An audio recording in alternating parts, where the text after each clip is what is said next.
זו פרשת מקץ ליום רביעי.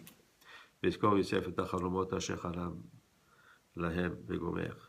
וכי פתר ואמר כתיב, לפני יאהבך אל תשמח, וביקש לו אל יגל לבך. It is written, Yosef remembered his dreams. That's when he saw his brothers. So Vichaya says, it's written in Mishle, when your enemy falls, do not rejoice. And if you see that he has a trap, right, do not be happy because he's going to fall in a trap. He says, Kamsi Kuchabrichu, when he made man, which we're talking about Adam Arishon, he made him in a way that he will have the merit to acquire his kavod.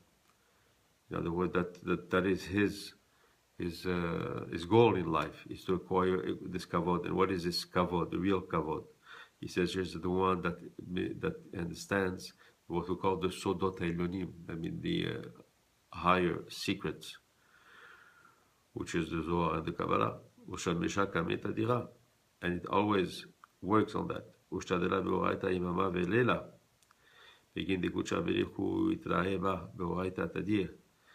that you study the Torah day and night, because Hashem wants this Torah. He likes the Torah, of course, so he likes the Torah, so whoever is learning the Torah associates himself with something that is very dear to Hashem. This is what you call getting close to him.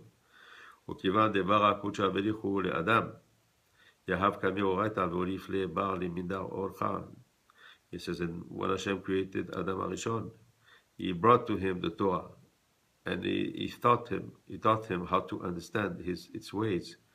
In our line, how do we know that? He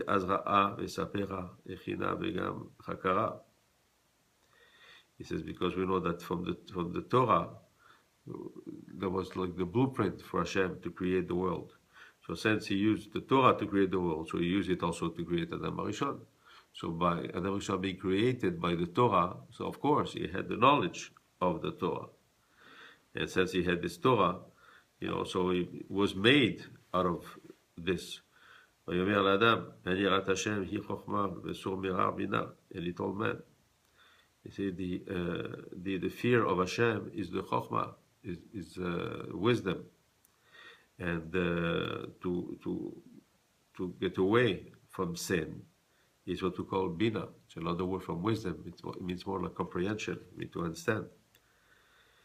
So he thought, man, Adam Arishon, Torah, כיוון דהסתכל בה ולה נתיר לה, אבל התיקודה דמראה יתפס בתוכה.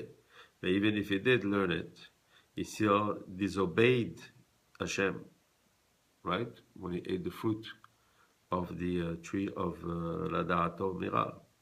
בכל עינון דרבדו על מילה אחת דאורייתא יתפסו בה.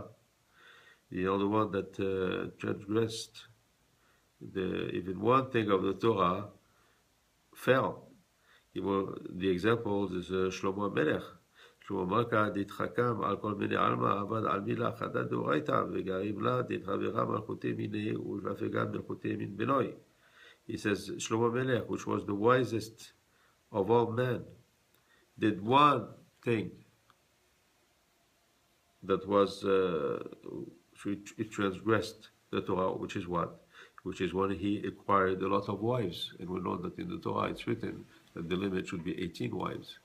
And he acquired a lot of wives. And this was against what is written in the Torah. And it is for this he was punished.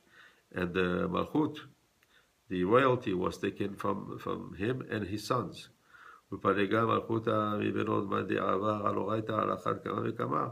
someone that transgressed all the Torah, or most of the Torah, kama v'kama. ועכשיו, יוסף וידע אורייתא יעבוד אף לא בידי, אמר גלגל עליו כל גלגלדה. So Yosef, that knew all the Torah, why did he do all these things to his brothers? Treating them of meragelim and spies, etc. He says, ויהוא ידע אורייתא ולפני אבוי. He knew the Torah that was taught to him by his father, and you know that in Torah it's written, שאסור לנקום. You cannot take revenge. It's asur. So how can he take revenge on his brothers and treat them like this? אלא כל עבד אלא להתתן לאחותה בנימין לגבי דיוטי המלגבי. He said, no, Chaz Shalom, he did not do that to humiliate them or to take vengeance on them. He did that for one reason, is to make sure that they were going to bring his brother Benjamin to him. And he said also, he wanted them to do kapara, to do teshuvah on the fact that they had sold him and how they treated him. And this was a way for them to do teshuvah, because they did realize when all this happened to them, that it's because they did something that was wrong. But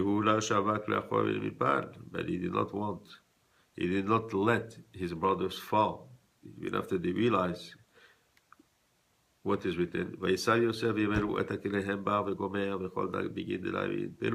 Because when he let them go, but he filled up their bags with food and everything, so they will not fall, because he could have just refused to give them anything, but he still made sure that they had sustenance when they went back. It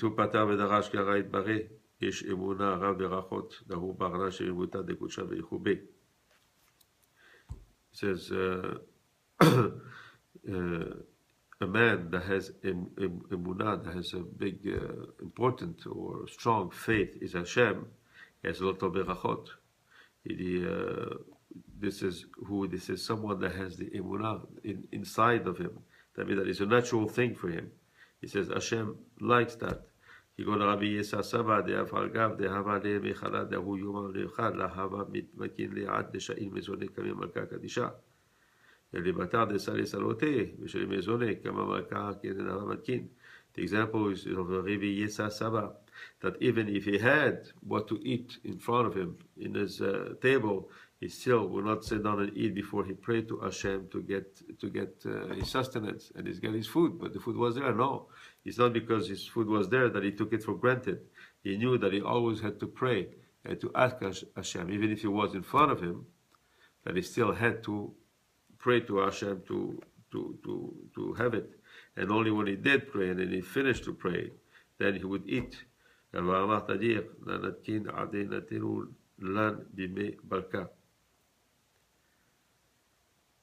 It was saying we will not like dress our table, in other words, like be ready to eat, and before we know that it has been given to us by the king. In other words, it's not because it's in front of you that it's yours, that it's not free.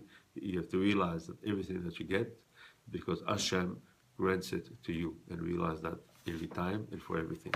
Hashem, amen.